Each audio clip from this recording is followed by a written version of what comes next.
second, as the thing was a little bit shoots out like a freaking rocket. All right, today there's a special guest on my boat. That is the 2025 Shimano Aldebaran DC 31XG. I am not going to do a typical unboxing video. What I'm gonna do is take it out of a box,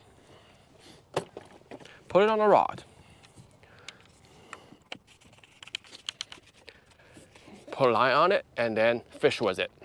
Okay, so the rod of choice is the 2024 Gilomis GRX 902C MBR. So this is a 7/6 rod, fast action, medium power. So I'm gonna throw some spy bait and little spinner bait, also some kind of like a finesse jig head type of applications, like the finesse swim baits and things like that. All right, so what I'm gonna do is I'm gonna put this 10-pound cigar fluorocarbon, straight fluorocarbon on it, because this is a 31. You know, 31 is not a big spool at all. And usually I would like to do a little bit of the backing, you know, like the monofilament backing and things like that. But today I'm not going to do that because, you know, even if I just put straight fluorocarbon on it, it's not going to increase too much weight to the spool. Now this guy, I don't know if you can see it from here or not, but anyway, so there are actually two holes on the spool directly. Thread through here and do a knot. Well,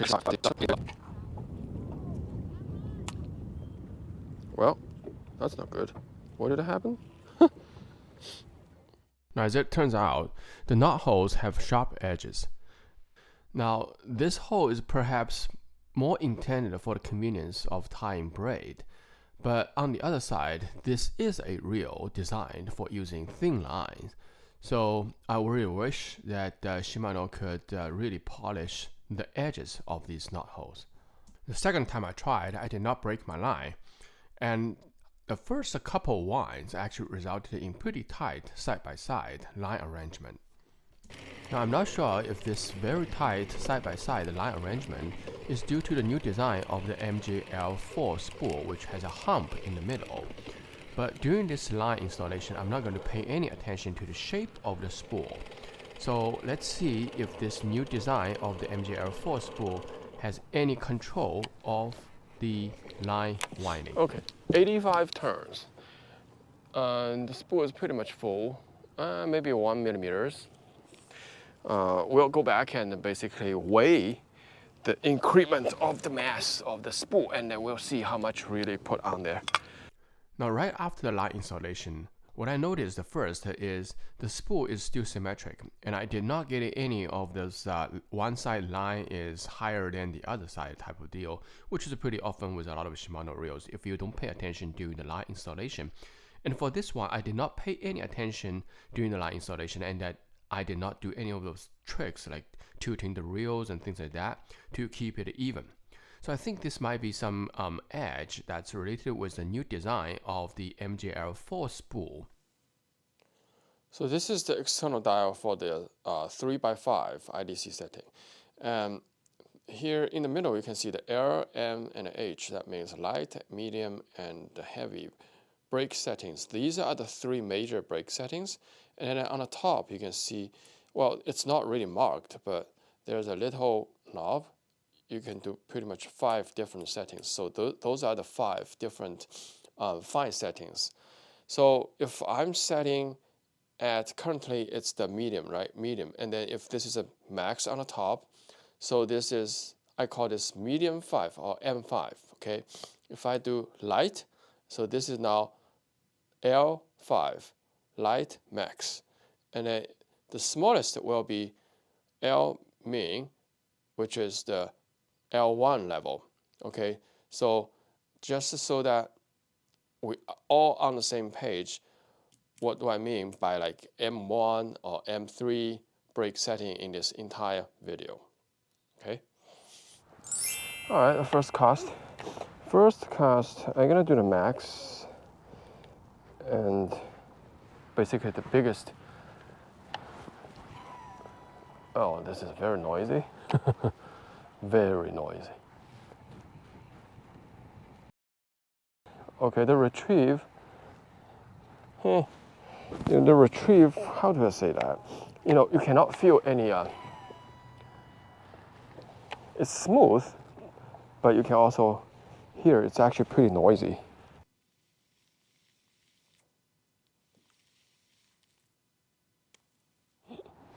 Okay, so medium to medium.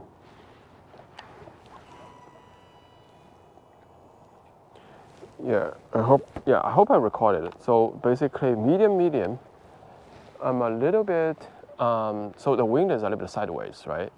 And this is 10-pound line.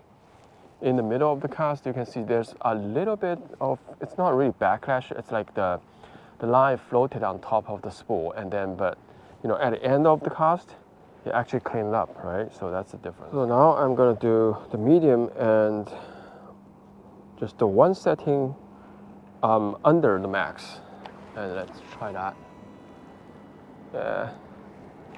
So this is basically all about casting effortlessly. You can throw this out, and yeah, it will be just no thumb needed. But when it hits the water, I still need to, control it a little bit. So okay, this is the first impression. Let's go catch some fish.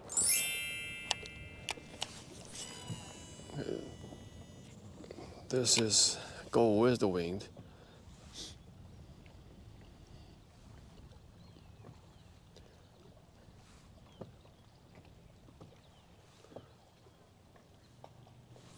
Fish.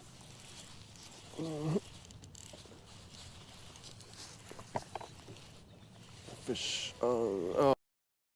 These things. Nah. All right. First thing is this guy, which is definitely not what I want. But, God. Go away. It's actually pretty powerful cranking back, so it's not bad at all. Okay. Fish. Okay, what is it? What? Another teeny tiny ones too. Gosh. Destroyed my bait, as usual.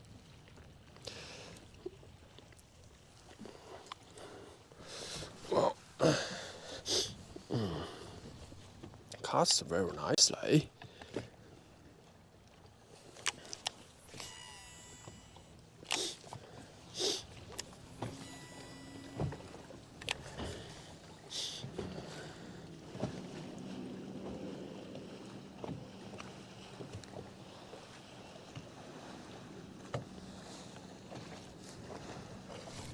Fish, hey, fish, hey, that's a bass. Woohoo! The first bass, hey. Little guy. First bass is a little guy. Hey. But this lake, I usually don't catch a big bass here, but we'll see. Okay, first bass for 2025 Shimano Aldebaran DC.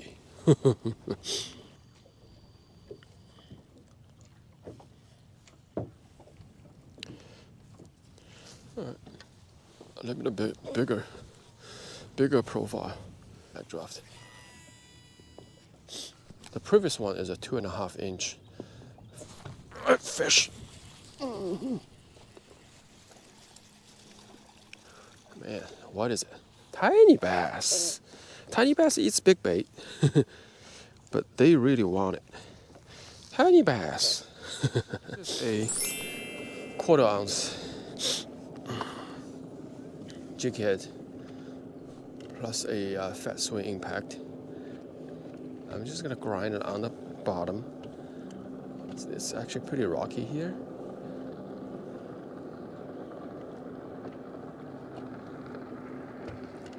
This is basically a search bait on the bottom. No, no. Weed. A little bit of weed. Okay. Now I'm casting into the wind. No problem at all. It's medium force setting.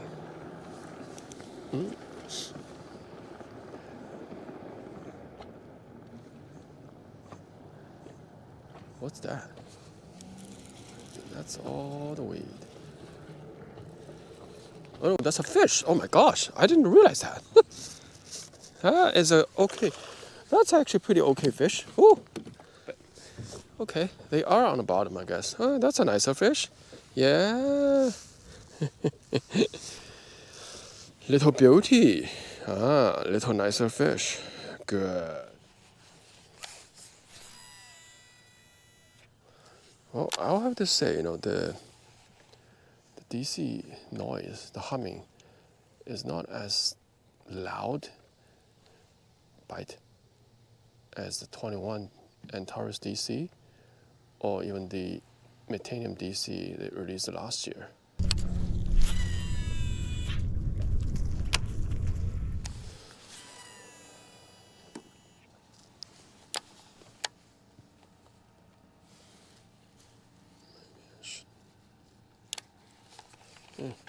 It's absolutely beautiful here.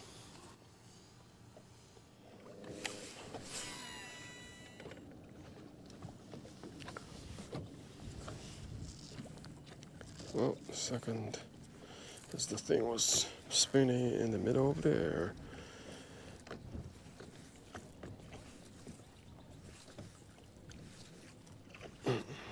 Well, DC definitely does not completely eliminate backlash, that's for sure.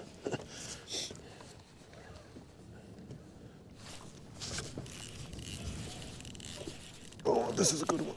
Yes. This is a good bass. This is a good bass. And he hit really hard. Nice. Okay. He hit like crazy. Yeah. Oh. Nice.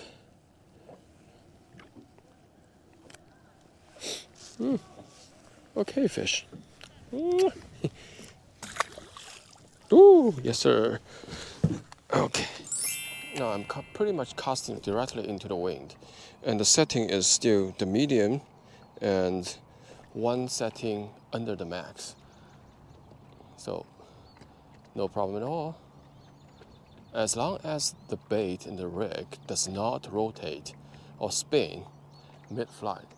Otherwise, it will just create a lot of air resistance and then the whole thing will be kind of weird. As I said yesterday, if you actually give it too much thumb interaction, the spool will probably just misconsider this as a direct feedback from the wing or something, and then it will just stop, stop prematurely, and that will actually cause too much of the backlash.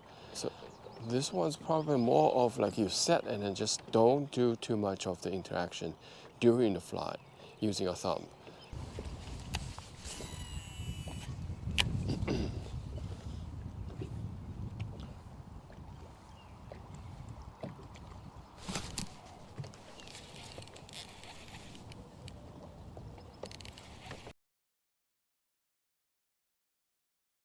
Pickerel, that's for sure. See? So far, I've been only doing moving baits, like the swing head, swim baits on jig head, swim jigs, and this diet. Why is that? Because it's pretty windy recently, and then our water temperature just jumped like crazy.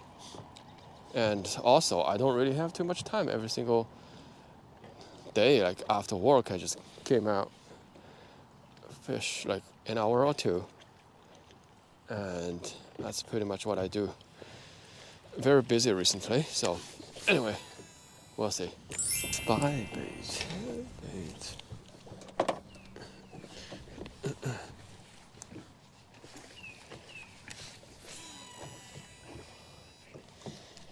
Holy moly, with different air resistance. I mean, this spybait shoots out like a freaking rocket. This is the dual Alpha 72.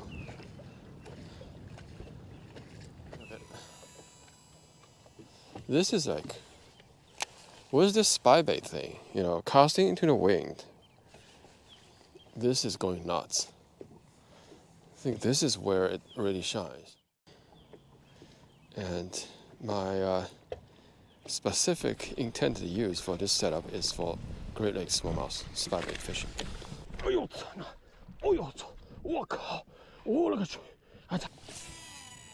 Look at this. Oh my. It's like really effortlessly cast into the wind. Catch a few fish. Yeah, with the spybait, which is pretty much optimized for flying distance and air resistance. You know, it's super effortlessly just cast directly into the wind. This is superb. This is a half ounce. Half ounce is a little bit heavy actually. Heavy and also high wind resistance. Yeah, this is also a little bit too much for this rod too. Okay. I just want to test different baits with different air resistance, especially casting to the wind. How does the DC manage it? So far so good. I'm not gonna lie, retrieving side, I'm not super impressed. I think it's just the typical performance with the with aluminum gear and everything else. Before it gets too dark, let's make a few casts with my spiral neckle. So this area relatively has no wind almost. Whoa. So this is just a 4-inch zoom finesse worm and a 1/0 VMC neckle hook, and I put a nail weight that's 1/10 ounce in it. So the whole thing is probably 5 grams, but with a lot of wind resistance. So it actually casts pretty nice. I'm gonna do a little bit less. Okay. This whole thing is not really set up for casting these spiral neckles, but anyway, typically I probably for the bait casting setups, I from last year I started to use the Megabus Kirisame Strategist. So it's always equipped with a BFS casting reel and 6 to 8 pound test line, and that rod will load up really nicely with those spiral neckles, even if I use nail weight less than 1/16 ounce. But this one's not bad. If I do the sidearm roll cast, I can still cast it very nicely, and you can hear the DC brake actually engages pretty nicely too. So, my first impression on the water with the 2025 Shimano Aldebaran DC 31XG is the castability is indeed superb. The effortless feeling is highly impressive. The lower end I have tested so far is the 1/8 ounce jig head plus the Kitech 2.8 inch fat swing impact, and the Zoom 4-inch finesse worm plus the 1/10 ounce nail weight. Now, as long as the rod loads well, I feel the reel can handle lighter lures than those. And for baits that are optimized for aerodynamics, such as the spybait, it really shines to reach far. And even when casting directly into the wind, it cuts through like butter. Now, I'm going to be very honest with you. The 2 reasons I might still consider a DC reel is 1, the super long casting distance, and 2, the ability to cast straight into the wind using high air drag baits such as spinner baits under windy conditions. Now, for bass fishing, there is rarely any technique that requires extremely long distance casting over, let's say, 70 to 80 yards. But the recent DC reels update from Shimano, including the 2021 Antares and the Titanium DC that it came out from last year pretty much uses the same DC system as the Aldebaran. These DC systems are relatively conservative in my own experience. The Aldebaran DC, however, felt different, perhaps partly related to the lower spool weight after the line installation due to its lower line capacity, and also partly due to its MGL4 spool design. Now, talking about MGL4 spool, this is supposed to be a big thing for Shimano this year. Now, just from a design perspective, I think the MGL4 spool is something conceptually different from all the spool designs, at least in the past 2 decades. Now, we have straight cylinder spools or V-groove spools from all the different manufacturer brands, but I don't think we have ever seen a spool that comes with a central hump design, which bumps up in the middle of the spool. In real-world fishing, like I mentioned in the beginning, I felt the new hump design might have eliminated the uneven line winding onto the spool, which in turn helped to improve the dynamic balance on the fly. But for the distant part, how much the MGL4 really helps is kind of hard to compare on a DC system, since the brake and the spool could very likely have a synergistic effect. For that part, I'll do a comparison on the centrifugal system. Now, other than the impressive castability, the cranking power of the 31XG Aldebaran DC, although at a 8.9 to 1 high gear ratio, is pretty good so far. But the feeling of retrieval, very frankly, is nowhere close to that of a Conquest or the 21 Antares DC. Now, it is loud and it feels light. Now, I mean, it feels just like the aluminum gear feeling. Now, maybe I am stereotyped about aluminum gears, but the 24 Titanium DC had almost exactly the same feeling, which is not my personal favorite. Now, I'm not saying it is not smooth. The difference is more like this. The Conquest or the 21 Antares is more like your knife cutting through a half melted butter, and this is like your knife running through a butter just out of the fridge. Now, I have not tested the drag too much, but I do wish the drag alarm could be a little louder. There are aftermarket parts where you can make it louder too. So, this is pretty much a wrap for the first underwater impression for the 25 Shimano Aldebaran DC 31XG. Now, are you interested in getting one? And what rod will you pair it with? And for what technique? Now, drop a comment below. Now, as spring fishing is heating up, don't forget to check out the underwater footage playlists. And if you'd like to see more of those contents, do me a favor to hit that subscribe button. And with that, tight lines, and I'll see you in the next one.